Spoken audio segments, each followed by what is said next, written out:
Hi guys, in this video I'm gonna show you how you can invite and play with cross-platform friends in MyCourt in NBA 2K26.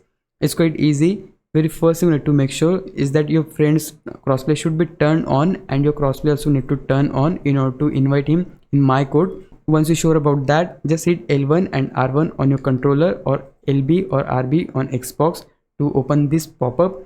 Once the pop-up open, just by using the R2 key, we need to come up here and just search the friend name if he is not in your list.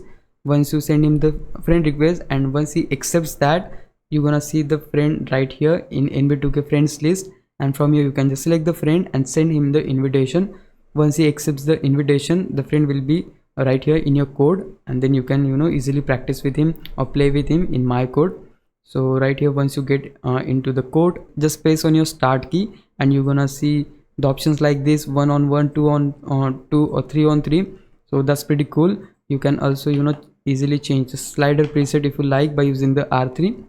But yeah, that's it. This is exactly how you can do this. If you found this video helpful, please leave a like, subscribe the channel. I'll meet you in the next one. Bye bye.